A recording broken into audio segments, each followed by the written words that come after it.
So this lecture is going to be about serious games and serious gaming.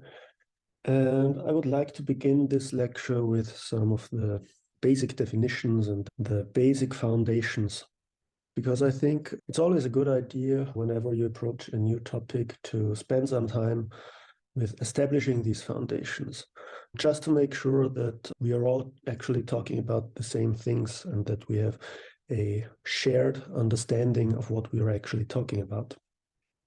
I assume that most of you, or at least some of you, are already familiar with the terminology. Most of you have probably heard of serious games before. Most of you probably have some idea what serious games are, but that still doesn't mean that we all have the same understanding of these terms and terminologies. And that's why I would like to spend some time on these foundations, on these basic definitions.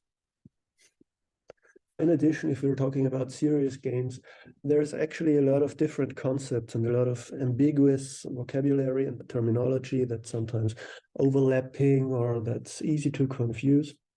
And for that reason, I would like to spend some time on these boundary definitions. I will talk about serious games, but I also want to talk about what gamification is, what games of the purpose are, and how they are related to serious games, but also how they are different from serious games.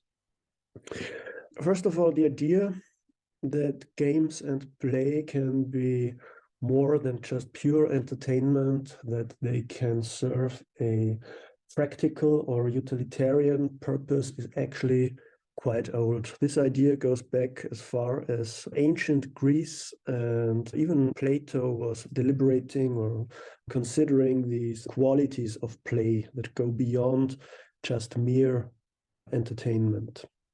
And Plato basically proposed that play can be used to guide a child's development, and he suggested that play can also be educationally purposed. Now, I don't want to go into the details of the cultural history of games and play, but as I said, the idea goes back quite far, and you can find two references on this slide for two articles, two papers that are actually quite interesting and very good if you want to explore this cultural history dimension of serious games and serious gamings in more depth. Our modern and contemporary understanding of the term serious games goes back to Clark Abt, who wrote a book on the topic of serious games and who coined the term in the 1970s. And in this book, he wrote, serious games have an explicit and carefully thought out educational purpose and are not intended to be played primarily for amusement. However, he also points out that this does not mean that serious games are not or should not be entertaining. So basically, he says that serious games should, on the one hand, serve practical, in his case, very specifically an educational purpose, but at the same time that they should still be also entertaining. And as I said, this is probably the foundation for our modern contemporary understanding of serious games from the 1970s. However, this wasn't very widely regarded or very famous, and the term serious games actually only came into wide usage at the turn of the millennium around 2000, 2001, 2002. So even though most books and articles and papers credit Clark C. Abt with coining the term, his work was rather obscure for 3 decades, and it really only garnered more widespread attention around 2002. Probably the most established and the most widely known and widely cited definition of serious games that we have today is that serious games are games designed for a primary purpose other than pure entertainment. And once again, I think this shows how directly this modern understanding and this contemporary understanding of serious games can be traced back to the work and the writings of Clark C. Abt, because that's basically what he said in the 1970s. And it's also what Michael and Chen picked up on in their 2005 book, which today serves as a common reference point for this definition. Okay, so basically, serious games are games with a purpose other than pure entertainment, and this means that there are two relevant dimensions to serious games. There's, on the one hand, the game dimension that serves the entertainment purpose, but there's also the serious dimension with a serious purpose, a practical purpose, a utilitarian purpose other than pure entertainment. And as an aside, it should also be pointed out that the serious dimension depends on the subjective perception and the subjective assessment of the game by the player. So, for example, players of a serious game maybe fail to identify the serious purpose of the game. And as such, it might be a good idea that when we're talking about this serious dimension of the game, to refer to the intention of the designers rather than the perception of the players when we're talking about this serious dimension. And well, these two dimensions, these two relevant dimensions, serious dimension and game dimension, they're also the reason why the design and development of serious games is quite difficult and quite challenging. Because creating games that are fun and engaging and entertaining is hard enough by itself. But creating games that are fun and additionally also serve another practical purpose is even harder and even more difficult.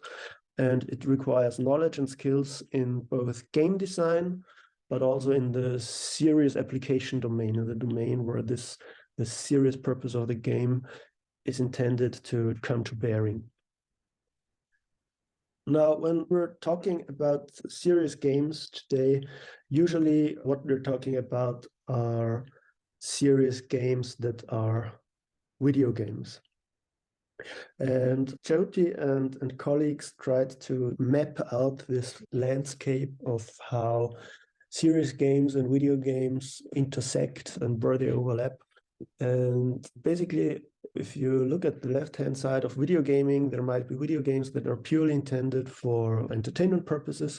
That's a designed video game. And then you might find ways to use these video games in ways that they can serve a serious purpose, for example, for education or for communicating some ideas. And that's what they describe as purpose shifting. And purpose-shifted games are basically traditional video games that someone else is repurposing in order to achieve some other objective, some serious objective. So, for example, if a teacher uses games like Minecraft or SimCity or Civilization in his class, that would be an example of commercial video games being purpose-shifted for a serious purpose. Then if you go one step further, there's also the opportunity to create mods that turn video games into serious games. Mods, maybe you're familiar with. Mods are basically modifications of existing games, typically of existing commercial video games that change the game, that add new content or that change the game mechanics. And so, for example, it's also possible to create these modifications of existing video games in order to facilitate this serious purpose. And in this case, the serious purpose can be more deliberately shaped than with the purpose-shifted games, because with the purpose-shifted games, those serious purposes are always restricted by the existing framework provided by the game, whereas with video game mods, you can make changes to the gameplay or to the content of the game to tailor it to your specific needs. And then finally, there's also the area of serious games that are developed with an explicit serious purpose. So that's basically what we're typically talking about when we are talking about serious games. And then we're usually talking about games that are specifically designed with a serious purpose in mind. As I said, usually when we talk about serious games and serious gaming today, we usually first think about video games. But serious gaming isn't actually limited to the domain of video games. It's also possible for serious gaming to happen outside the domain of video games, for example, in board games or in sports. One could argue that most kinds of sports are a kind of serious games. It's not much of a stretch of the definition to say that something like soccer or tennis are also serious games. So it's not necessarily the case that serious games have to be video games. And this is also something that Lamarty and colleagues tried to express in their categorization or in their mapping of the essential components for serious games, where they added a third dimension, what they call multimedia in this graphic. So basically you have three essential components for serious games for classifying them. It's multimedia, the digital dimension, the medium where the game is expressed. You have the experience. That's basically, in the previous terminology, the experience would be equivalent to the purpose, to the serious purpose of the game. And then you have the entertainment component. So a serious game should still be entertaining. And if you look at the intersections of these three essential components, if you look at the intersection of multimedia and entertainment without the serious purpose, you get video games, you get traditional video games and computer games.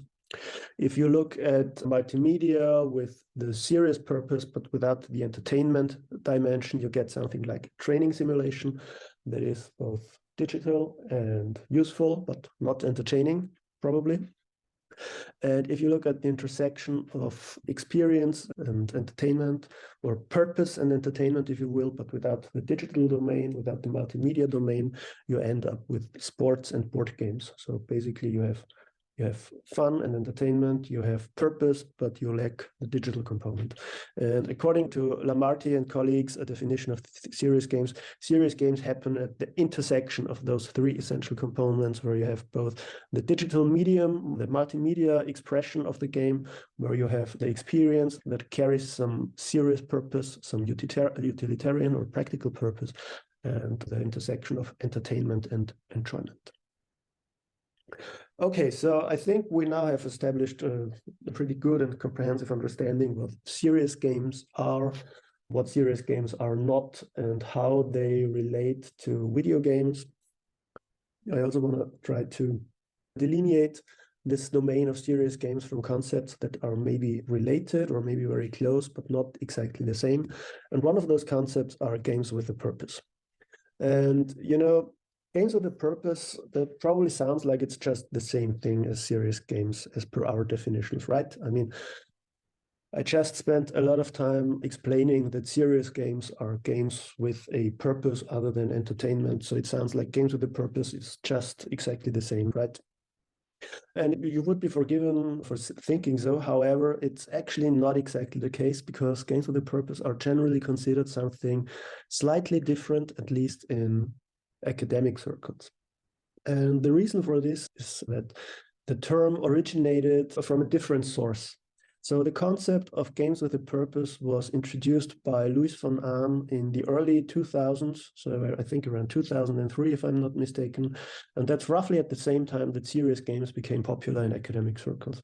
But Louis von Ahn didn't propose this concept of games with a purpose in the same vein as serious games, but rather he was describing something more specific. Louis von Ahn, when he talked about games with a purpose, he was talking about games for crowdsourcing human computation tasks. And human computation tasks are basically tasks that computers are unable to perform and that humans are very good at performing. So basically, games with a purpose are games in which people, as a side effect of playing, perform tasks that computers are unable to perform. And originally, these games with a purpose were heavily used for performing tasks that are quite similar to what we do with machine learning today, but also to create training data for machine learning, and for example, image analysis and image classification. And in the strictest sense, one might say that games with a purpose are actually a specific subtype of serious games for the purpose of human computation. So I think if we try to stick with our terminology in the strictest sense, you would say that games with a purpose, as they are typically understood in academic circles, are a subtype of serious games. And as I said, these games with a purpose, they were originally often used for creating training data for machine learning and image analysis. You can see an example here on this slide, a simple agreement game by Louis von Ahn, where basically two players are given the same input, both players are shown the same image, and then both players are tasked with providing labels that describe the image content. And when both players agree on the same label, they score a point and they can move on to the next image. So for example, here, player 1 guesses purse and then bag and then brown. Player 2 guesses handbag and then purse. Then both players agree on purse, and this label is stored as descriptive for this image. And both players get points and can move on to the next image. And this is, of course, extremely useful because it provides a level of evaluation. It makes sure that people are providing meaningful labels, that they aren't just entering meaningless gibberish, because they are incentivized by the game to provide meaningful labels. So these game mechanics actually serve a kind of quality control purpose in this case. And here you can also see two screenshots. The left one is from the ESP game. That was the original image labeling game developed by Luis von Ahn. I think it was published in 2003. And later in 2006, this image labeling game was licensed by Google, and they rolled out their own version of this image labeling agreement game titled Google Image Labeler. They released this in 2006, and it was operational until 2011 for 5 years. I remember playing the game back at that time. And now Google has relaunched similar efforts in 2016. So it's not exactly the same game today. So this Google Image Labeler, as you see it here on this slide, isn't available any longer, I believe. But you can go to crowdsource.google.com and you will find similar human computation games that you can play there. And Luis von Ahn also proposed a number of different design patterns for these kinds of human computation tasks. So, for example, you might have something like an output agreement game, the one you see on the left, which is similar to the ESP game and the Google Image Labeler that was shown before, where two players or multiple players are presented with the same input, and they have to agree on the same output. So basically, you might show them the same image, and they have to define or provide matching labels in order to score points. Or you might have something like an inversion problem game, where based on an input, player one produces an output, and then based on this output from player one, player two has to guess the input that has led to this output.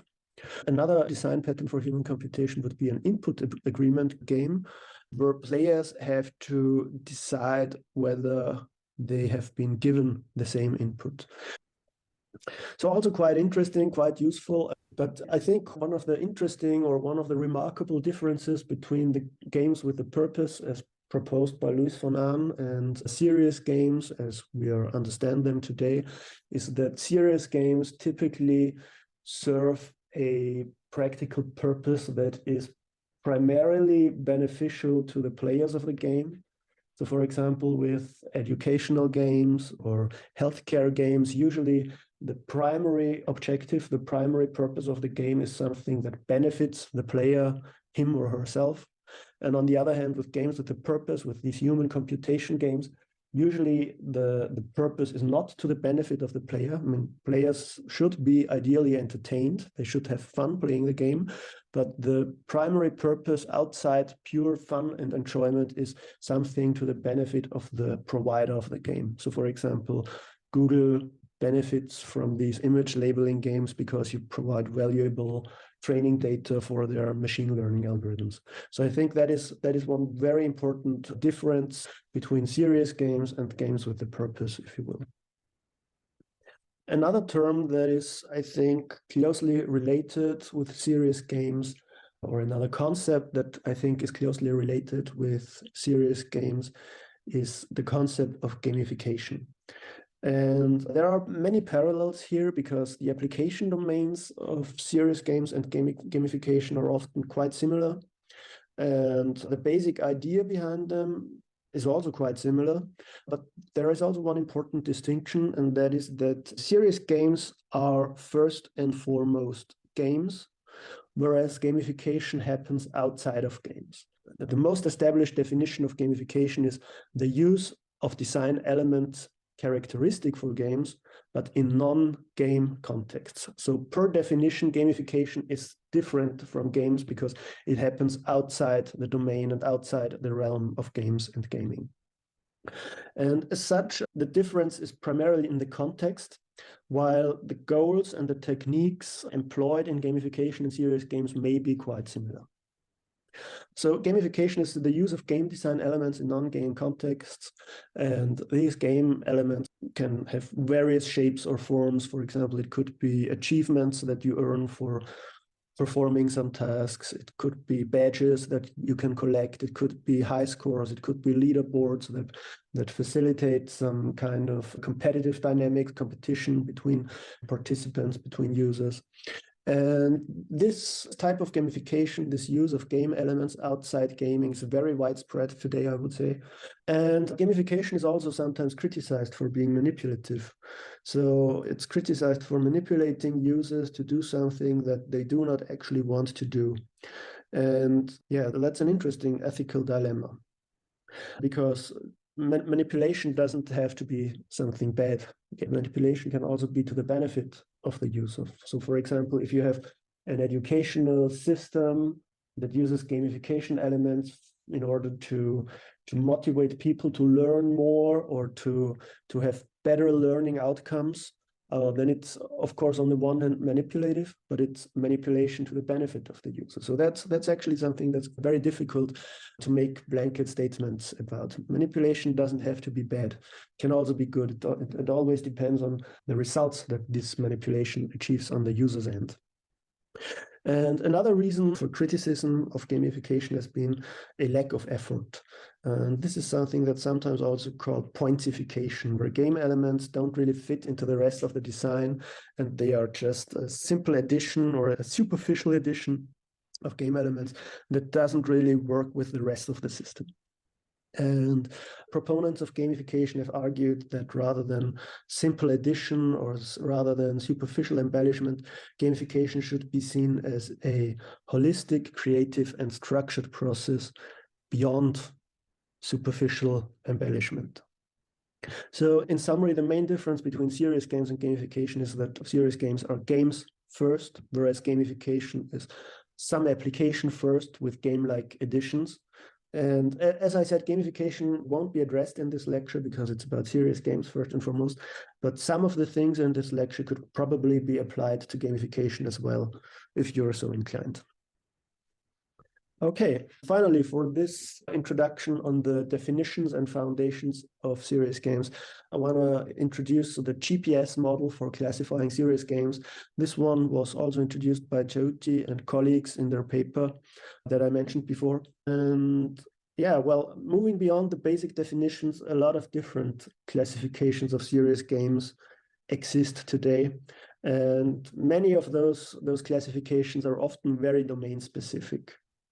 And Jyoti and colleagues identified two different dimensions for classifying serious games in their paper that are in widespread use, and those are market-based and purpose-based classifications.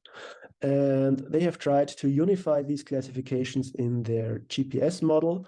And in addition to market and purpose, they have also added a gameplay dimension.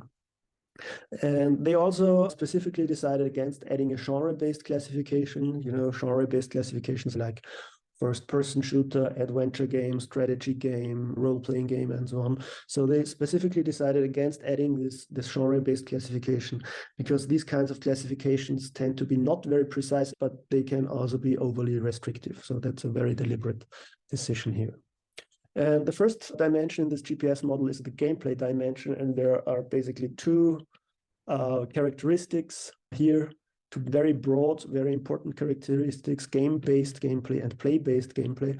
And the difference between those is that game-based gameplay is goal-oriented, so players are provided with a specific goal that they work towards, that they try to achieve, whereas play-based gameplay is open-ended, so there is no specific goal that players are working towards. So for example, most single-player games that have a campaign or a story, those are typically examples of goal-oriented games, like play from one level to the next, and when you reach the end of the game, you've beaten it. So that's very, very obviously goal-oriented. But also something like most player versus player multiplayer games, something like Quake or Counter-Strike or stuff like that, those are also very goal-oriented because the goal is very obviously that you kill your opponent.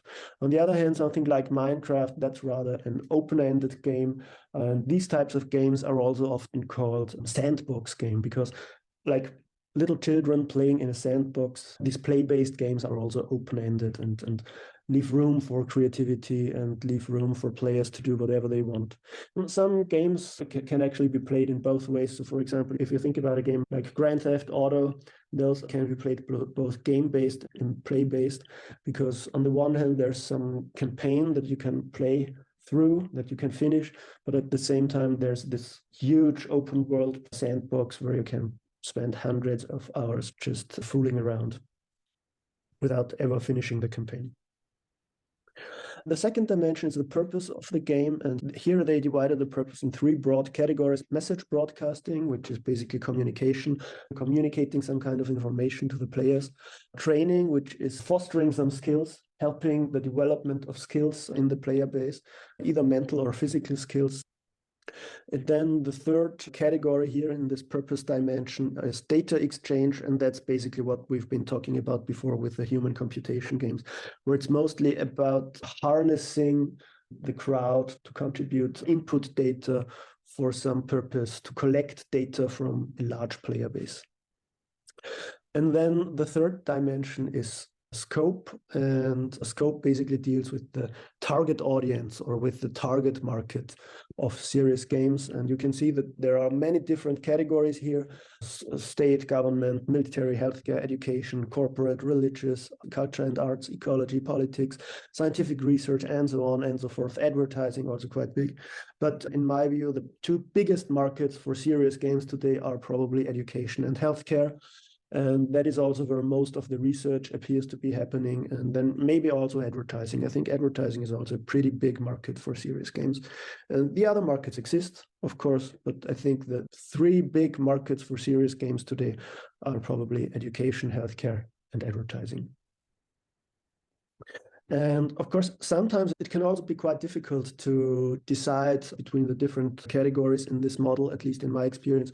So for example, I find it especially hard to decide between educative message broadcasting and mental training, because most kinds of educative message broadcasting games provide sufficient freedom for the students and for the players that there's also some kind of mental training aspect there. So I think that's very, very difficult to draw a strict line here between message broadcasting and training in many cases.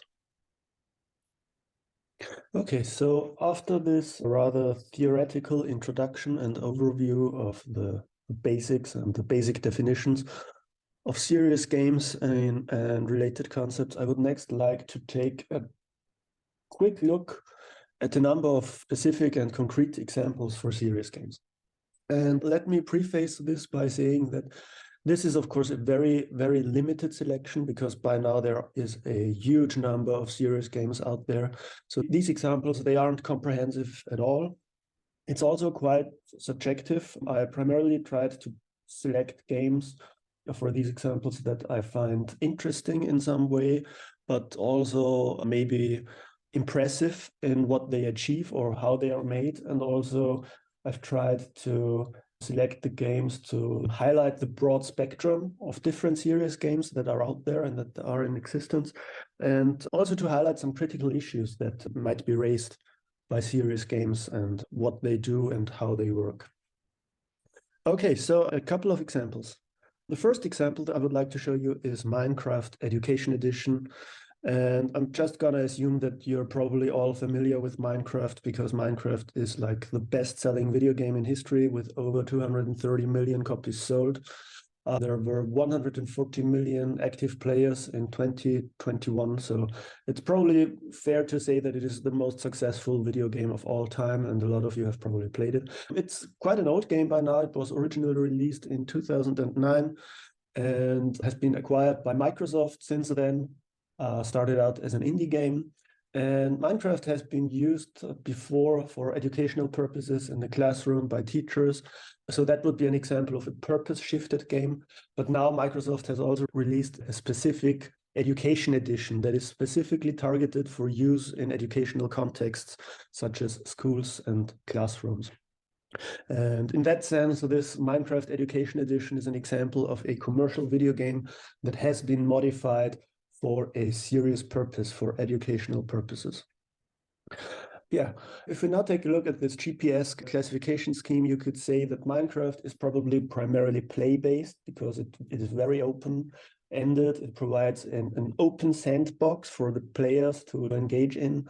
Its purpose, I think, is more difficult to nail down. I mean, on the one hand, I think it's about educative message broadcasting to transport information, to transport learning content to students. But also, I think in some ways it's about mental training because it can also be used to teach things like maths and chemistry and physics and stuff like that. So this isn't really about just broadcasting a message, but rather to help students to grasp these concepts and to develop these mental models that help them understand these complex topics. So yeah, I'm really very torn here whether to classify this as educative message broadcasting or mental training. It's probably a bit of both, to be entirely fair. Yeah. Another example for a commercial video game that has been adapted for classroom use, for education use, are the Ubisoft Discovery Tours. And those Ubisoft Discovery Tours are based on the Assassin's Creed games, on Assassin's Creed Origins, Assassin's Creed Odyssey, and Assassin's Creed Valhalla. And those games were set in ancient Egypt, ancient Greece, and in medieval England, the Viking Age. And while the main games are, of course, primarily action adventures, rather violent action adventures, actually, if you're familiar with them, these discovery tours basically take the environments that were created for these games and they transform them into a peaceful environment that people can explore to learn something about the geography, but also about the culture, the societies, the everyday life in these ancient historic places. And so in that sense, these are also adaptations, modifications of commercial video games that have been adapted and modified for educational purposes. And what I find really interesting here is that these Ubisoft Discovery Tours, they have tremendous production values. They are just really well made. I think the Assassin's Creed games are very well made games with very, very high production values, extremely detailed environments and fantastic graphics and stuff like that. And so I think it's interesting to take all this work that went into creating these entertainment games and repurposing these high quality assets and these high quality environments for educative purposes. So I think that's actually a rather beautiful thing that this is happening, I think. And once again, if you try to classify these Ubisoft Discovery Tours in the GPS scheme, I would say these Discovery Tours are more game-based rather than play-based because they generally provide a rather narrow path, a rather linear path for the players to follow along, and they explore these environments. They're also free to explore on their own, but there are definitely signposts or goalposts that guide the players. So I would say I'm torn, but probably more game-based than play-based. The purpose here, I think, is very obviously educative message broadcasting so that people and students can learn something about the history of these times. The scope is very obviously an educational market, but it's not limited to school use. In addition, everyone who actually buys the mainline games also gets these discovery tours for free. So I think the target audience here can be described as the general public. The next game I would like to show is also a commercial video game that has been adapted for a more serious purpose. I think it's quite an infamous game. Maybe you've heard of it. It's Typing of the Dead. And Typing of the Dead is basically a typing game to improve your typing skills. And basically, Typing of the Dead is a modification of Sega's 1998 light gun shooter, The House of the Dead. So in the original The House of the Dead, you would have a light gun and shoot at the screen in order to kill zombies. And for Typing of the Dead, the light gun was replaced by a keyboard, and players have to kill zombies by quickly typing letters, words, and phrases that are shown on the screen. You can see that in the screenshot here in the lower right corner, I think. And it was quite popular, quite successful, sold 120,000 units on PC in 2003. And I think it has since garnered quite a cult following. And I think it's quite interesting because it's quite an old example of this kind of modification, purpose-shifted modification of a commercial video game, one of the earliest that comes to my mind. And once again, if we try to classify this game according to this GPS classification scheme, I would say it's primarily game-based because players are handed a very specific task. They have to type in order to kill their enemies. So this isn't play-based at all. It's very linear, it's very specific, it's very goal-oriented. You move from one level to the next until you have beaten the game.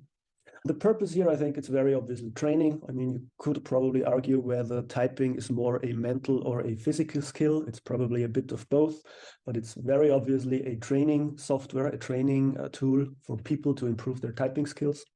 The scope here, once again, I would say is probably education, people who would like to improve their typing skills. So I would say that's primarily an educational goal, an educational target.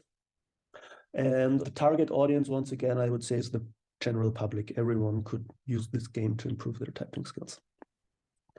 So the next game I would like to briefly introduce and discuss is WeFit. Once again, a very, very popular game that you've all probably heard of. It's an exercise game that's intended to help people do more exercise, to lead a healthier lifestyle. And it's, as I said, a very popular game on Nintendo Wii, or it was a very popular game on Nintendo Wii, and it sold more than 20 million copies.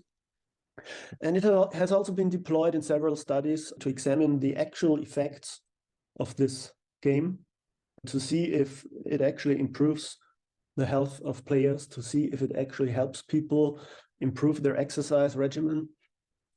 And those studies are actually rather ambivalent. So they sometimes question the game's efficacy. For example, a study by the Tokyo's National Institute of Health and Nutrition concluded that only 33% of the exercises qualified as medium intensity, with the rest as low intensity, and no exercises qualified as high intensity. So basically, it wasn't a very intense exercise regimen that people were presented with, and by extension, could be questioned how much people actually improve their health by playing this. I mean, you could probably argue that some exercise is better than none, but still. Once again, if we try to classify this game according to the GPS classification model, I would say it's very obviously game-based because the exercises are very targeted, very focused, very goal-oriented, very specific. There isn't a lot of freedom for the players to try out things that aren't part of the game mechanics. The purpose is very obviously, I think, physical training, to improve physical health, to do physical exercise. The scope, I think, is healthcare, to help people to get fit, to improve their fitness, to get to a point where they lead a healthier lifestyle. And once again, the target audience, I think, is the general public, as evidenced by the fact that more than 20 million copies were sold. And this is interesting because while this is also a big commercial video game, in contrast to the three other games that I showed before, the three before those were purpose-shifted modifications of commercial games. But this one is from the start a purpose-built serious game that is designed around the serious purpose, the serious intent to help people exercise more and to exercise better. The next game is Folded, and Folded is a puzzle video game about protein folding. And the objective of Folded is to fold the structures of selected proteins as perfectly as possible. And this was an experimental research project developed by the University of Washington, and a 2010 paper in Nature credited Folded's 57,000 player base with results that matched or outperformed algorithmically computed solutions. So this game is a typical example, or one of the prime examples, for serious games for human computation, the things I talked before about in the context of games with a purpose. So here people aren't playing for their own benefit. I mean, they're playing for their entertainment, obviously, of course, but the tasks they perform inside the game, they aren't to their own personal benefit, but rather they benefit this research project, and they provide solutions that are better than something that a computer could produce back at the time in 2010. Maybe it's different now, but back then this was a problem that people were better than computers at. Once again, if we try to classify this game in the GPS classification system, I think it's very obviously game-based. It's a puzzle video game. Puzzle video games usually are very, very specifically focused on goals, on solving a puzzle. So in that sense, I would say it's very obviously game-based. The purpose is data exchange. It's a human computation game where the goal is for people to provide data to the researchers who developed and released the game. The market where this is happening is scientific research, and the results have been scientifically published. And once again, the target audience can be described as the general public. Anyone who is interested in this can play this puzzle game. The next game I want to show you is Endeavor RX, and I think this is also quite interesting. This is a 3D video game that can be used as an ADHD treatment tool for kids aged between 8 and 12 years old. And this game is remarkable because it is the first FDA-approved prescription video game in the United States. So you would normally prescribe medication and drugs, and this is a game that can be prescribed by doctors. And first of all, it's interesting that the FDA approved a video game as a kind of medicine or a medical tool, if you will. But also, I think it's quite interesting to take a look at how much effort was required to get this FDA approval. Because to get there, it took 7 years of clinical trials with over 600 participating children. And if you look at the game itself is actually really not that spectacular. It's actually a rather basic game. So the game itself is rather unremarkable, but the effort that went into these clinical trials in order to prove that this game has a measurable clinical effect on children who should be treated for ADHD, that is what makes this game stand out. And it also shows the enormous burden that serious games can be faced with in order to actually prove their efficacy, especially in these health contexts, in these healthcare contexts.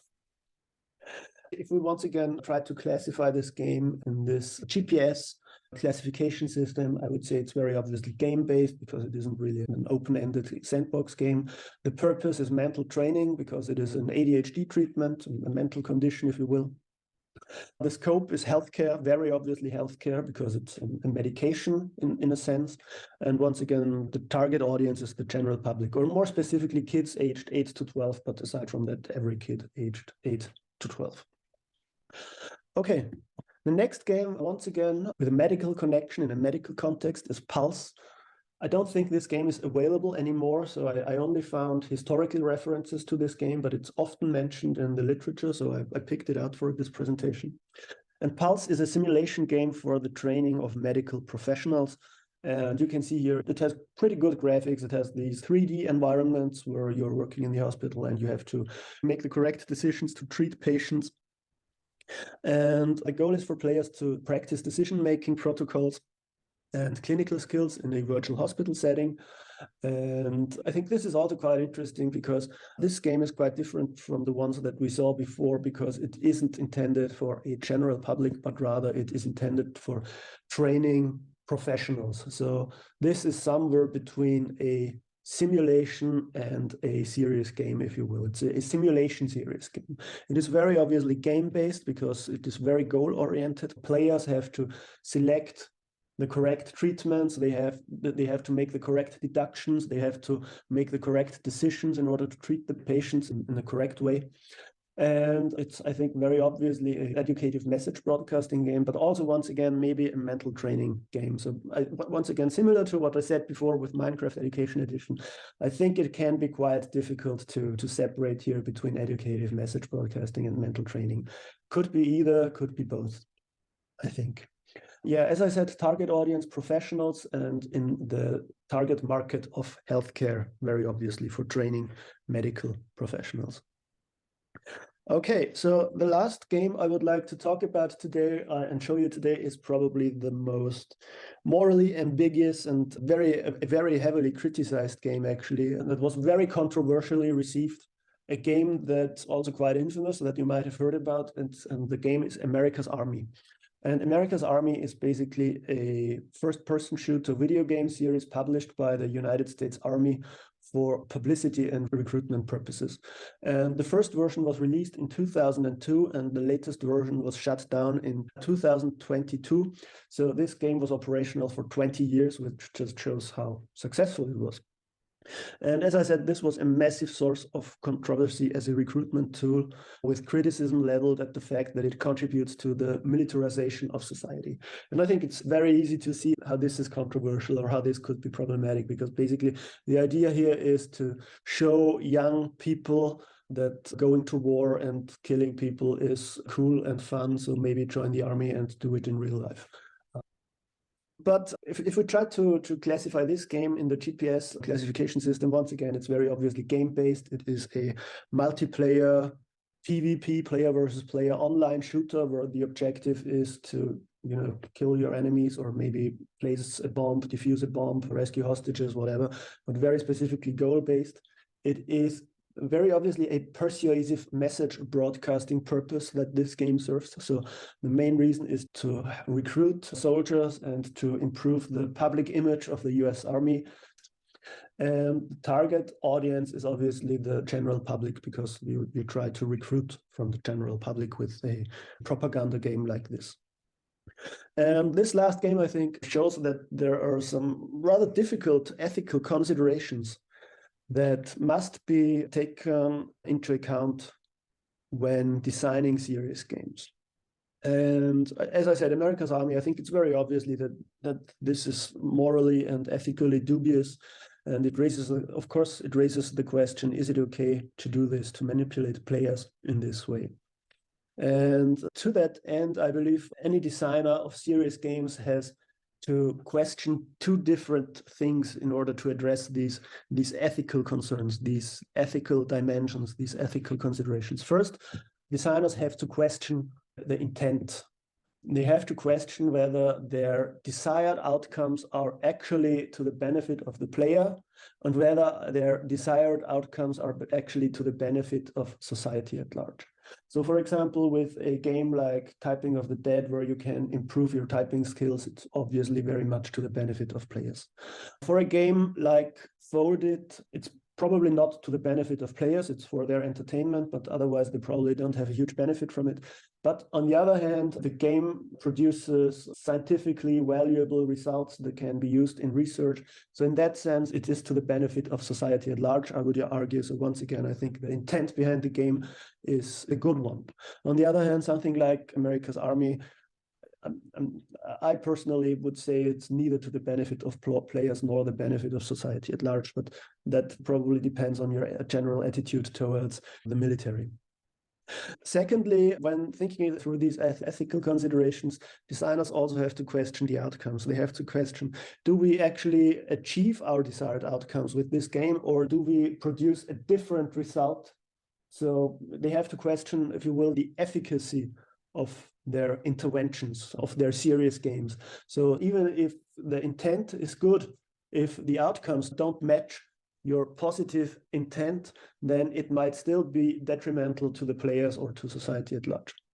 And then they also have to question, are there no harmful or detrimental side effects to players? And this is quite interesting because, for example, in the domain of healthcare, there are fitness games and there are exercise games that overstimulate and overmotivate their players. So I've read from examples in the literature from research where researchers developed exercise games, for example, for the rehabilitation of patients in hospital. And then those games were so motivating that the patients, the players, overexerted themselves, and they actually played too much, they exercised too much, and that was actually harmful to the players. So in that sense, the intent was good. The desired outcomes to get players, to get patients to do these exercises was also achieved, but it was overachieved up to a point where it actually became harmful and detrimental to the players. So that is also something that you always have to consider and that you have to think about when deliberating these ethical considerations surrounding the design of serious games. And other than that, there are, of course, also other considerations, for example, regarding consent. So players must be consenting to what you subject them to. For example, in the case of a game like Folded, where data is collected, players must be aware, they must know that what they are doing contributes to this research project. There are obviously also considerations regarding privacy, regarding data protection, especially here in Europe and in the European Union with the GDPR and stuff like that. Okay. So in summary, a lot of different and difficult ethical questions that must be considered by the designers of serious games if they want to avoid causing harm and if they want to do good with their games, if they want to serve a good and positive purpose with their games. Okay, so next up, I want to talk about designing serious games, how to design serious games.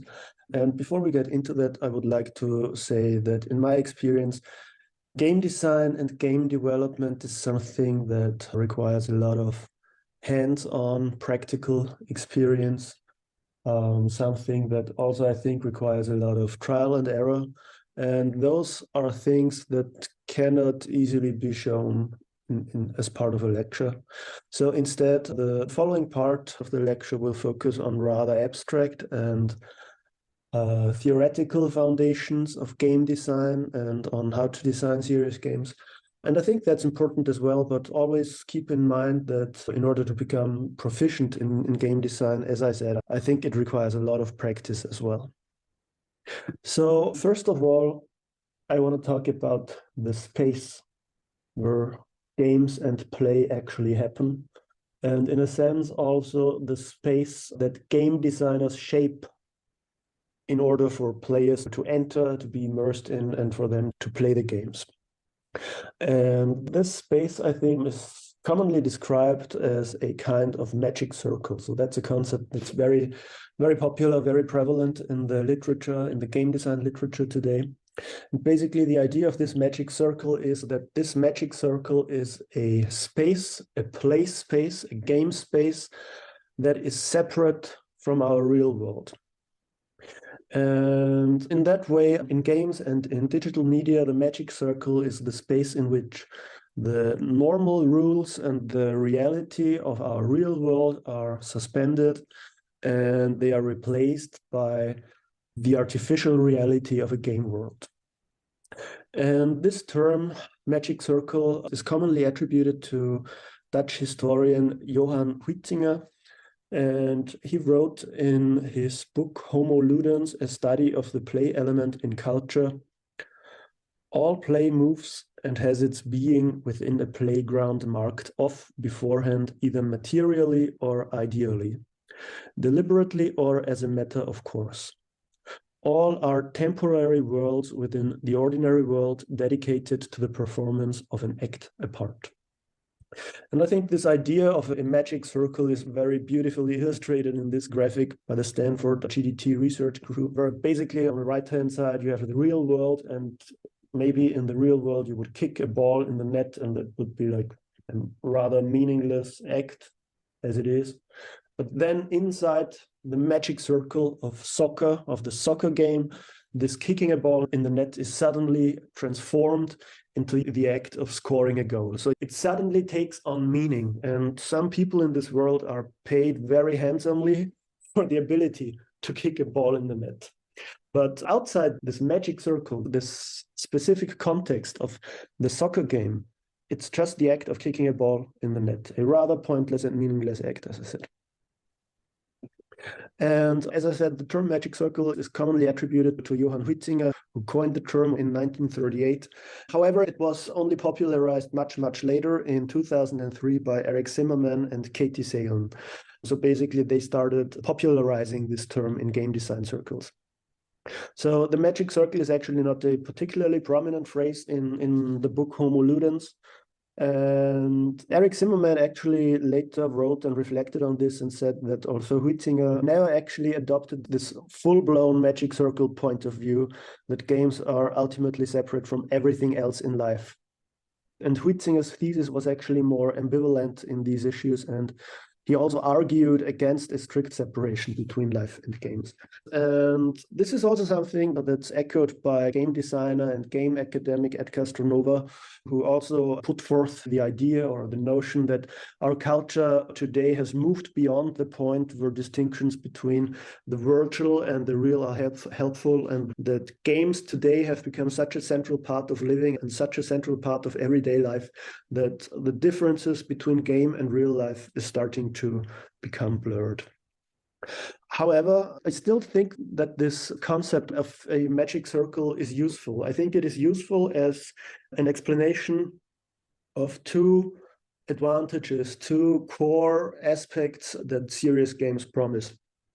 First, that serious games are supposed to be fun and enjoyable, and this is often achieved through the recontextualization inside the magic circle. So by recontextualizing certain acts, certain activities, by adding drama, by adding tension, by adding narrative, by adding maybe a competitive component, these things become more fun, they become more enjoyable, and they also might become more motivating. So for example, with a game like We Fit, you could do all those training exercises without the strictures of the game to support you. But the added drama and tension, the added incentives, the added challenge that's provided through the game makes those same exercises inside this magic circle of the game more fun and more enjoyable. And then in addition to making things more fun, the magic circle also provides a safe space that is separate from the real world to try out new, exciting, and also potentially dangerous or risky things. So, for example, think of the training game for medical professionals. It might be very risky and dangerous to experiment on patients in the real world or to train people who don't know what they're doing on patients in the real world. But inside this game world, inside the magic circle of the game, inside the simulation, there are no or only very limited risks. So that's very, very liberating, I think. And it's also something that speaks to the educational potential of serious games, because it allows people to try out things that would be too risky or too dangerous to try out in the real world. So a safe space in a way. So if we look at this concept of the magic circle, basically the idea here is that on the left side of this graphic, you see what goes into the magic circle, and those are the things that game designers shape and that they craft and create. On the right-hand side, you have the things that come out of the magic circle on the parts of the players. So when players are playing serious games, those things on the right-hand side of this graphic are the things they should take with them. Those are the things they should gain, the benefits that they accrue. And you could also say that the things on the left-hand side are basically the same for traditional video games as well as serious games. So no matter whether you design and develop a traditional, pure fun and entertainment video game, or whether you design a serious game with a serious purpose, those things on the left-hand side are pretty much the same. You would design them in different ways, obviously, and with different objectives, but the basic activities would be the same. And the right-hand side is like the serious purpose of a serious game. And then supposedly, of course, the fun is the thing that happens in the middle inside this magic circle. Okay, so if we look at the differences between serious games and commercial games, I think in this graphic, if you go down those two columns, it's quite interesting, because for commercial game design, for commercial video game design, for traditional video game design, it's basically all about fun and entertainment. The focus is on entertainment and amusement. The key concepts are player experience and level of satisfaction. So those are the key objectives as well. So you want to provide enjoyment, relaxation, and basically it's all about mass market appeal, to create something that appeals to a broad base of people and that brings them fun and enjoyment. And on the other hand, for serious game design, you can see that the focus is on outcomes and measurable impacts, that the key concepts are objectives, measurable objectives, messaging or player performance or performance enhancements, for example, for players to learn some new skill or to contribute to research, to buy a product that you're trying to advertise, whatever. So the serious purpose that we've been talking about before at the beginning of this lecture. And typically those serious games are categorized according to industry verticals. We saw that in the GPS model that we were talking about before with the market segment, where those serious games are usually placed. So a lot of those market segments or market domains are based on industry verticals. And very often serious games are not created for a broad user base, for a very broad player base, but for rather specific and narrow special interest groups that are targeted here. So on the one hand, commercial game design is mostly about fun and entertainment, and then serious game design is mostly about outcomes, impact, and objectives. But always remember that fun is, of course, still important, and that's what makes serious game design so challenging, because not only do you have to serve all of those measurable objectives, not only do you have to create an impact, you also still have to provide a game that is fun and engaging to play. And that's why serious game design is actually, I think, quite difficult and quite hard. Okay, so if you're a game designer, how would you go about designing a game, a video game or a serious game? It goes for both. And one of the most established and most well-known frameworks to describe the game design process and also the different levels of game design that play into each other is the MDA framework that was proposed by Hunicke and colleagues in 2004. They presented a paper, MDA, a formal approach to game design and game research. A rather short paper, it's just 5 pages long, but quite influential with more than 3,000 citations at this point. And basically, they describe 3 levels of game design: mechanics, dynamics, and aesthetics. And the mechanics are the rules and the basic components of the game at the level of data representation and algorithms. So those are the most basic building blocks of a game, the smallest parts that you can break a game down into. It might be something like, if you think about a jump and run game like Super Mario, a game mechanic would be you can move the player character Mario to the left and to the right with the keypad, and you can make him jump by pressing a button. So like those are 2 separate mechanics. And then the next level are dynamics, and those are the emergent runtime behaviors of the mechanics acting on player inputs. So for example, as I said before, with Mario, you might have basic mechanics like you can move Mario to the left and right, you can make him jump, and you would have enemies like Goombas that are in the levels moving around. And then, for example, through the interplay of these basic mechanics of how Mario moves, how the enemies moves, you could say that you can make Mario jump, and if he jumps onto a Goomba enemy, then he defeats that enemy and he can go on. And if the Goomba crashes into Mario from the side, then the Goomba enemy kills the player character and he loses a life. So those would be dynamics. Those would be emergent runtime behaviors of the mechanics that arise from the player inputs. And then the third level, the highest level, would be the aesthetics. And here we talk about the emergent emotional responses evoked in the player when interacting with the game. Basically, so from the designer's perspective, the mechanics give rise to the dynamic system behavior, which in turn leads to a particular aesthetic experience. So basically, that's the way that games are built, that they are crafted. And then from the player's perspective, the aesthetics set the tone, which is borne out in observable dynamics and eventually operable mechanics. And Hunicke and colleagues also describe a number of different aesthetics in their paper that designers can use. So those are 8 core aesthetics that they describe.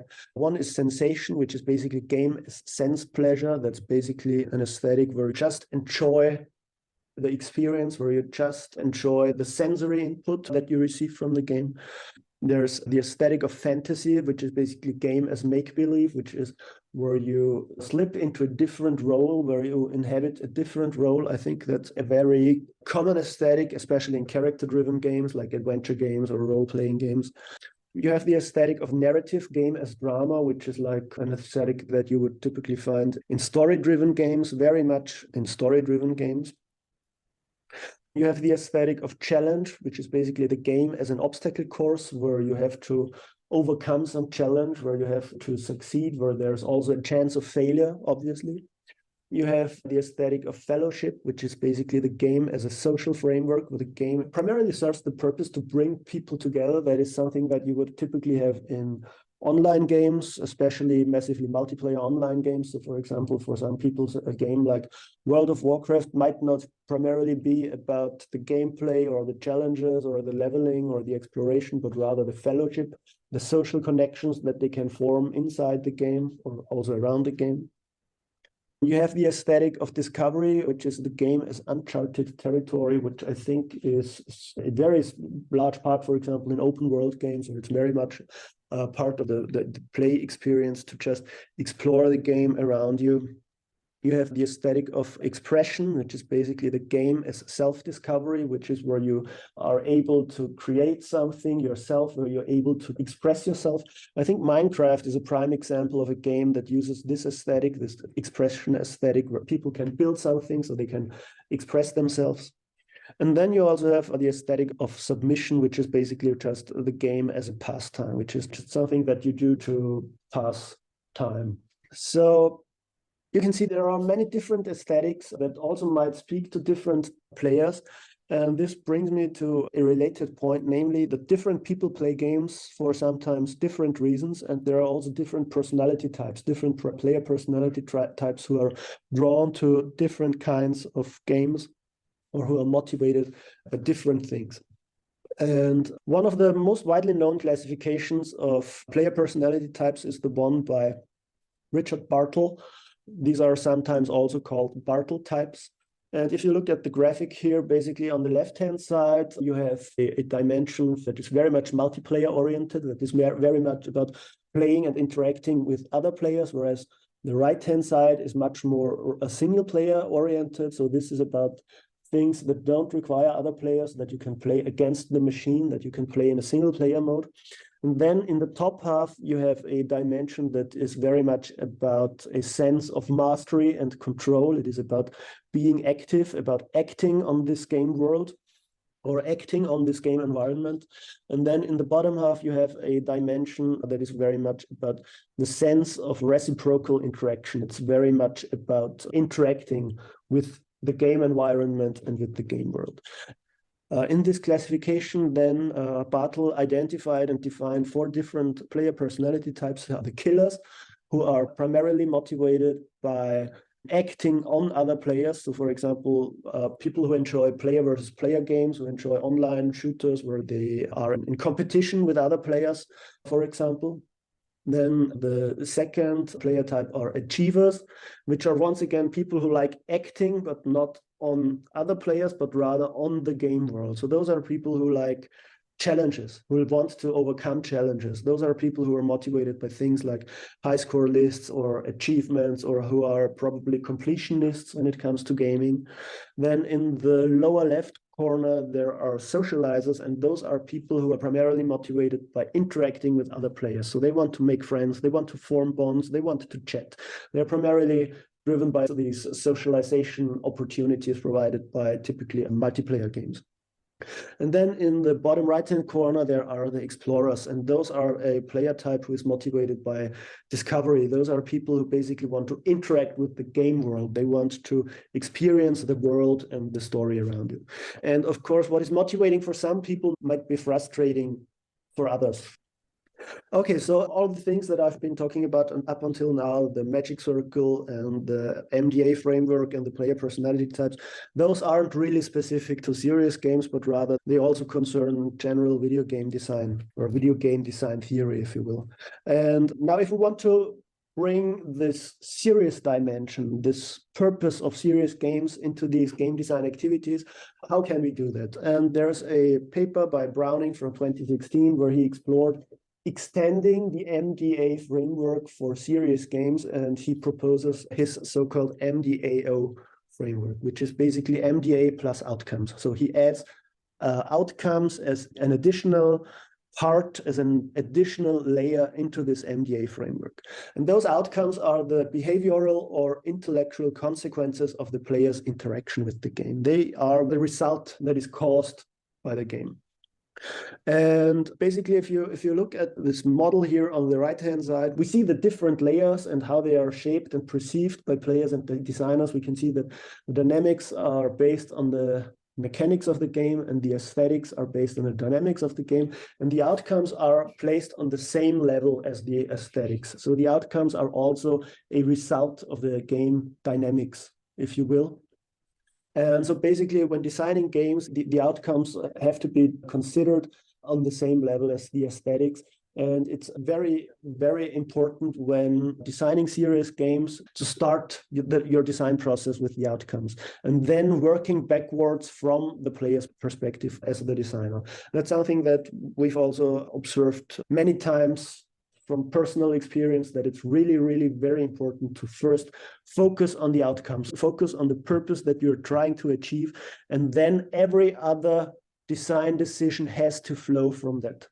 And of course, that also means that this is very restrictive, actually. As a serious game designer, you're much, much more restricted in your design space than as a normal, pure entertainment game designer, because you first have to consider the outcomes.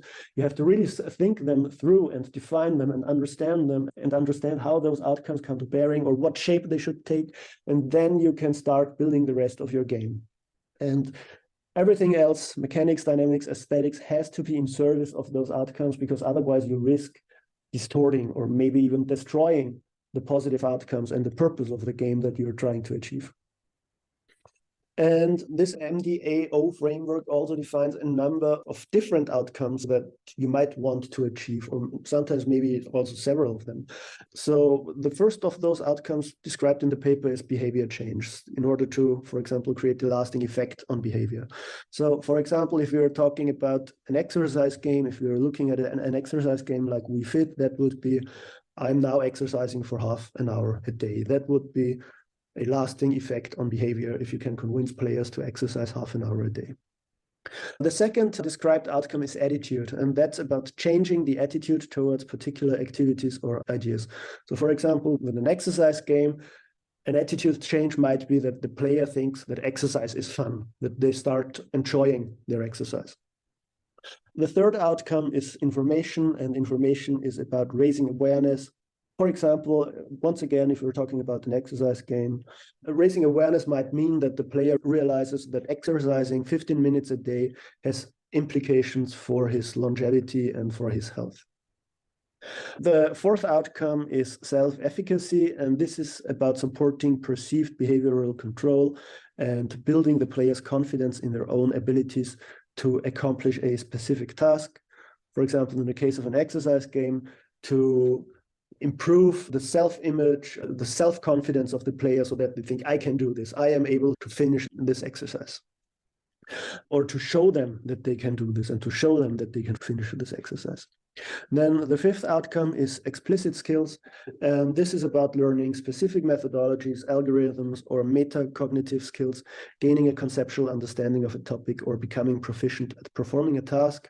For example, in the case of an exercise game, it might be that the player learns how to properly run, or what a proper running technique is like, or to do something in the correct way, in the correct fashion, perform an exercise in the correct fashion. Then the next outcome is implicit skills, and this is about building executive function, memory, reasoning, and problem solving. So for example, in an exercise game, that might be that players can now critically reason about their health choices. And then the final outcome in this paper that they describe are aesthetic. And this is the emotions the player will feel through playing the game. So that's basically the one that's also present in the MDA framework. And for example, in an exercise game, this might be, I feel close to the other people that I played this game with. So in the final part of this lecture, I want to talk a little bit about our own work with serious games that me and my colleagues have been doing over the past few years.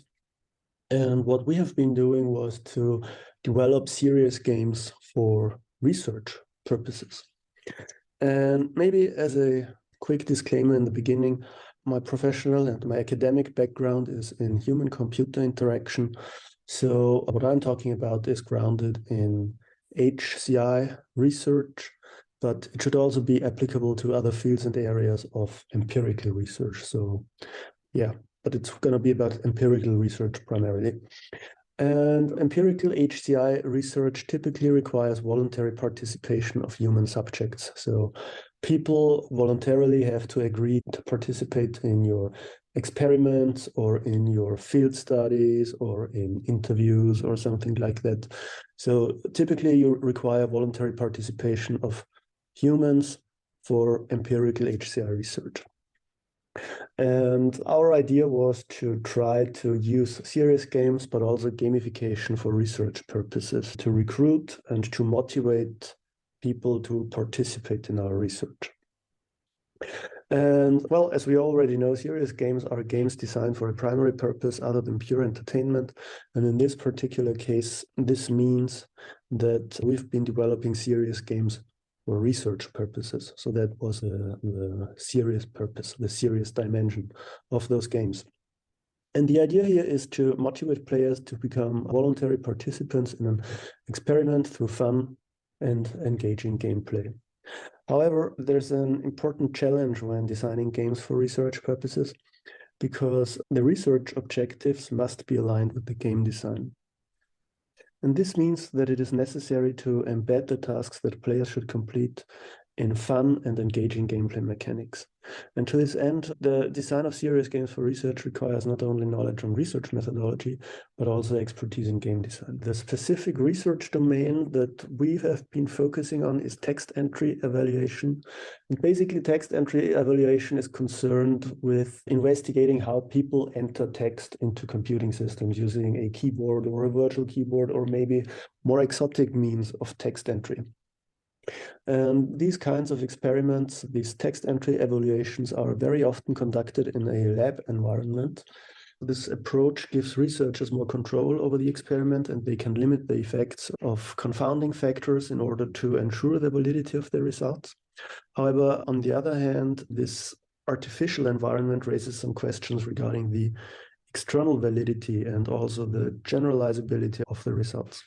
So, for example, in a lab experiment, researchers might choose to provide participants with a smartphone to limit the influences of different hardware and software, and also to avoid technical problems.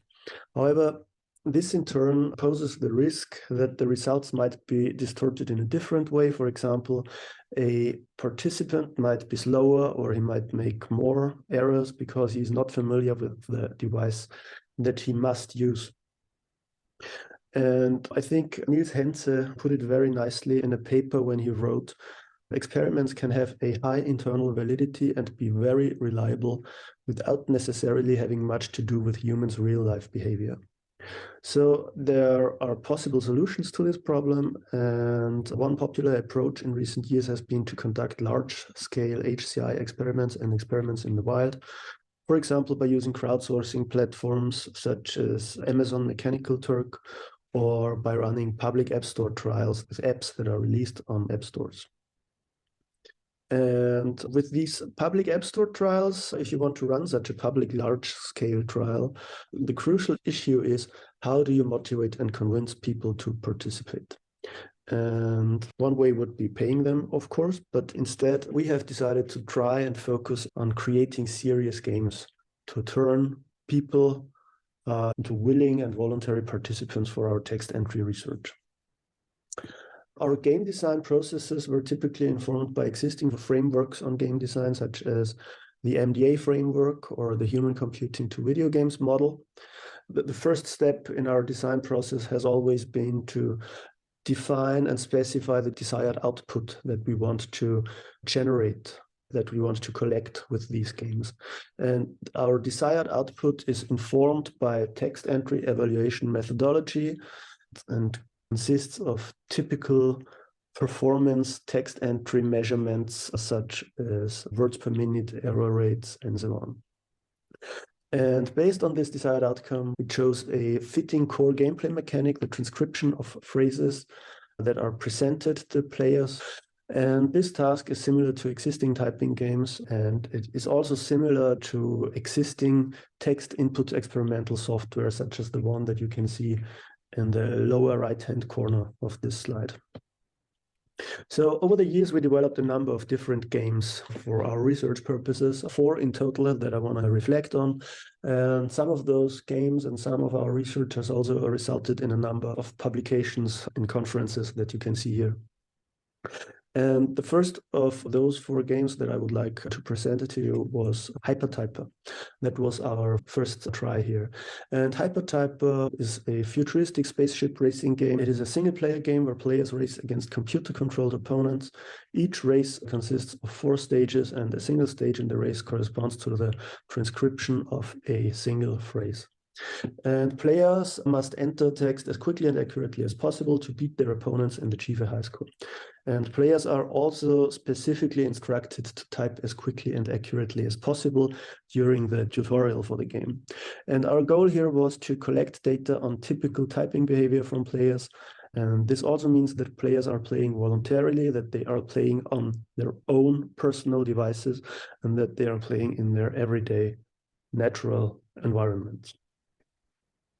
Besides the core gameplay mechanic, there were other important design considerations and requirements. And these considerations might be useful to others who want to design their own games for research purposes. So first of all, it was important that the game is self-explanatory and suitable for unsupervised use, because we wanted to publicly release the game on app stores. As such, we could not provide help or instructions outside the game itself. And if players didn't understand the game, they wouldn't have played it. Of course, the game could also be used for conducting experiments in a controlled setting, but that was not the game's primary purpose. Next, it was important to us that the game can be played in short bursts of spontaneous play. And this is quite typical for most modern smartphone games. And at the same time, we also wanted to encourage players to repeatedly play the game in order to collect larger amounts of data. Next, it was important that gameplay encourages realistic text entry behavior. And to this end, we adopted the unconstrained text entry evaluation paradigm, which means that players are allowed to enter incorrect characters, that errors can be corrected using the backspace key, and that no intrusions affected text entry. And this is in stark contrast to some other existing typing games, which, for example, sometimes prevent players from entering incorrect characters. Next, and this was especially important to us, we wanted players to use their familiar device keyboard. That is to say, we wanted players to use the keyboard that they actually use whenever they are entering text anywhere else on their smartphone. And once again, this is in contrast to some other typing games and experiments, which sometimes implement their own custom keyboards or place restrictions on the keyboards that participants can use or that players can use. And we believe that the use of a custom keyboard contradicts our goal of collecting realistic and naturalistic text entry performance data, because players would be unfamiliar with a custom keyboard and the results wouldn't reflect their typical typing behavior. Finally, we wanted to reach an international audience with the game, so for this we required phrase sets in different languages, and the game in the end supported 4 different languages, but the game could also be easily extended with more additional languages beyond those 4.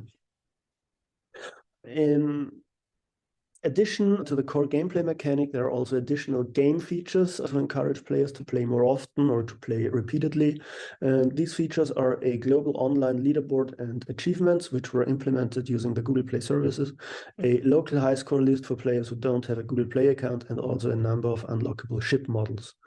And these ship models are purely cosmetic and they provide no in-game benefits to players. We collected quite a lot of data with this game, and we made a lot of different measurements. So first of all, players were, of course, informed that the game serves a research purpose and that it collects data about their typing behavior in order to allow them to make an informed decision whether they want to play this and to provide their consent. And the game also didn't collect any personal information about players, none whatsoever. However, we did record certain device characteristics such as device model, keyboard identifier, Android version, and so on. And in addition, we also collected a number of different text entry performance measures for speed, accuracy, and efficiency, such as words per minute, different error rates, and more. For a more detailed description, maybe just look it up in the paper. And we also recorded the presented and transcribed text for each phrase, and we also recorded a time-stamped input log of all input events for detailed character level analysis.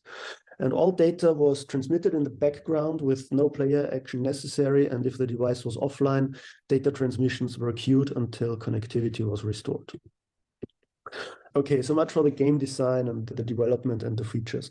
So next I want to talk about some of our results. And these results were collected over a time frame of 1 year between July 2018 and July 2019. And during this time, the game was downloaded and installed about 2,100 times from the Google Play Store. Of those installations, 309 people actually launched the game and started playing it. So much smaller number, in fact. And this resulted in about 1,000 games played, about 4,100 phrases transcribed, and close to 100,000 input events recorded. The game was played on more than 150 different device models, which just shows the incredible diversity of Android smartphone models out there. And the 3 most popular text entry mechanisms, or the 3 most popular keyboards that were used, were the Samsung keyboard, followed by the Android default keyboard and SwiftKey. Now, due to the unsupervised nature of gameplay and data collection, not all the data we collected was suitable for analysis. So, for example, there were transcriptions with no discernible relation between the presented text and the transcribed text, and there were also sometimes pauses that distorted time measurements. And so for this reason, we had to clean the data before analysis, and we did a manual inspection to define exclusion criteria for automatic filtering. And the resulting data set contained 2,359 valid transcribed phrases and about 72,000 character input events. We compared our results to previous results from mobile text entry evaluations, and our results were roughly in line with findings by others of the same time, like Real and colleagues and Pellin and colleagues. Notably, our results are faster than those reported by Castellucci and colleagues in 2011 and 2013, which to us suggested that mobile text entry speed had generally improved over the past few years. Probably because people just got better at it, they had more practice, but also probably because both hardware and software improved and thus enabled faster typing speeds or faster text entry speeds. And for more detailed and more comprehensive results, once again, I would suggest that if you're interested, maybe take a look at the paper. So that was our first big typing game that we publicly released, and that I think was quite successful as a proof of concept that the methodology was sound and that it worked. At the same time, I have to admit that we were kind of disappointed that we weren't able to reach a larger number of players. We were definitely hoping for more than those 2,000 downloads and more than those 300 active players. So that was actually a bit disappointing and quite a big reality check, because it just showed us that by now it is very, very difficult to stand out on the App Store and to recruit players to your game. And it also showed us that you shouldn't really assume that just because you build it, they will come, as they say. Just building it and waiting for people to come to you isn't enough. You have to expend a lot of effort to market your game if you want to try this approach that we have been trying here. The next game that I want to introduce to you was a smaller project, Typing Stars. It never left the prototype stage. So we never publicly released this. We did evaluate it internally in a small-scale lab environment evaluation. And Typing Stars is a game where meteors are falling from the sky, and the player must destroy those meteors by transcribing corresponding phrases. So basically, the gameplay is quite similar to the Typing of the Dead game that we saw before. The gameplay was inspired by Typing of the Dead, but also by C-Type, which is quite a similar mobile smartphone game that I think is still available on the Play Store if you want to check that one out. And the overall aesthetic was heavily inspired by Missile Command, a classic, I think, 1980s arcade video game. And Typing Stars, I think, was both a big success and also a big failure, because on the one hand, it was probably the most fun typing game that we built. In my personal opinion, it was quite a bit more fun than Type Racer, and I always enjoyed playing this. And it probably also is more fun than the following games that we built. But at the same time, it was probably the least scientifically useful game for data collection that we developed. And there are a number of reasons for that, but the primary reason is that there were too many concessions made to improve the gameplay at the cost of making sure that the output generated by the game matched our requirements and expectations. So here you can see the gameplay where meteors are falling down from the top of the screen, and the player is entering the words that are next to the meteors, and when the word is completely entered, completely typed, those meteors are destroyed. As I said, quite similar to Typing of the Dead, probably. And there were quite a few problems, design problems and design challenges when doing this. So one of the first problems that we found was, how do you match the input of the player to the presented phrases shown on the screen? Because as you saw before, there could be a number of meteors on the screen, each with their own word. And as gameplay progresses, there can be quite a lot of meteors on the screen. So once the game is nearing the final stages before game over, there can be like dozens of meteors on the screen, each of them with their own label. So how do you match the input that the player types to one of those dozens of phrases or labels? And there are basically two steps necessary to do this. First, you have to avoid similar words to reduce ambiguity. So if the words shown on the screen are sufficiently different, then it becomes easier to match them. But still, there's, of course, the possibility that players will enter words incorrectly. So there is room for error in the the transcription. And because of this, you can't just wait for the word to match the presented text precisely. And to that end, we ended up matching the input to the presented phrases liberally using the minimum string distance, which is an algorithm that allows you to calculate the similarity of two words. And then we defined a threshold that had to be passed for a match to occur. Aside from this challenge, there were also a few design problems. So first of all, the transcriptions that we collected in this game deviated quite significantly from the established scientific practice, because in scientific experiments, you usually give players longer phrases to transcribe, whereas here in our game, it was only single words. That's not necessarily a terrible problem, but it makes it a little bit more difficult to compare your results to other results from the literature. And then the other and probably much more severe problem was that the in-game typing behavior deviated quite heavily from natural typing behavior, because the gameplay incentivizes speed above anything else, especially in the latter stages of the game, when it gets really hectic and when there are dozens of meteors on the screen, and when you're just desperately trying to avoid the game over screen, then you just start typing as quickly as possible and you don't care about errors at all. And that, of course, heavily distorts both speed and accuracy, especially accuracy, but also speed. So basically, the collected metrics, the collected measurements are no longer representative for a natural typing behavior. Okay, so that was our second game. As I said, both a success and failure, but I think it really shows that it's very, very important to keep the desired outcomes of your serious game always in mind when designing these things, because if you don't, then you jeopardize that the final result will actually be fit to fulfill its intended purpose. The third game I would like to show you was Type Clash that we built. Type Clash was a game designed for assessing the impact of competitive gameplay on text entry performance. And once again, the design was informed by existing typing games, a text entry evaluation methodology. So once again, the core gameplay loop consisted of the transcription of predefined phrases, and it also adopts the unconstrained text entry evaluation paradigm similar to the hypertyper game that I showed before. As you can see, the overall aesthetic of the game is much more basic, much more utilitarian. There are no fancy 3D graphics here. It's a very, very simple UI design and very simple styling. But still, the core gameplay loop is basically the same as in the case of hypertyper.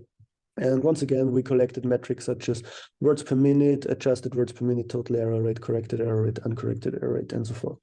And we released the game on the App Store. This was a cross-platform application, so we released it on both Apple App Store and Google Play Store, and 1,614 single-player games and 265 multiplayer matches consisting of 6 transcriptions each were played over a 2-month time span.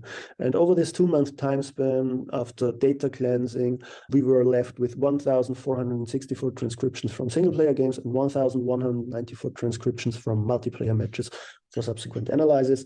And in this analysis, we found a significant effect of competitive gameplay on text entry performance for both speed and accuracy. So both speed and accuracy were improved in multiplayer game modes compared to single-player game modes, which to us suggests that multiplayer games, this competitive multiplayer aspect, had a highly motivating effect on the player base. But then again, as I mentioned before, different player personality types might be affected differently. So that is something that's probably worth looking at. However, we think that game designers and researchers should at least consider competitive gameplay to motivate players to perform at the height of their capabilities, for example, in text entry games, but also potentially in other kinds of serious games, for example, exercise games and similar. And the last game that I would like to show you is Type Racer. This one is the most recent one. It's also a rather simple, rather basic expression of the game. And here the idea was to lower the barrier to play compared to the native apps that we had previously developed. So all the 3 games that I have shown you before were native apps for Android and for iOS. And this one is a web-based typing game. As you can see, once again, the core gameplay loop is similar to hypertyper and to Type Clash. Players are presented with a phrase that they are tasked to transcribe. And there are computer-controlled opponents that you're playing against. And then in the end, there are high-score leaderboards where you can compare yourself to other players. It's a web-based typing game. It features a responsive design for both desktop and mobile, and we hope that by lowering this barrier to entry, this barrier to play, by not requiring players to first download a game, by making this easily shareable, for example, by just emailing or texting the link around or posting it on social media, that we hope to maybe reach a larger player base than with our previous efforts that were native apps. And you can try the game yourself. So those were our efforts in this area to use serious games for HCI research, more specifically for text entry research, and I hope it was interesting for you.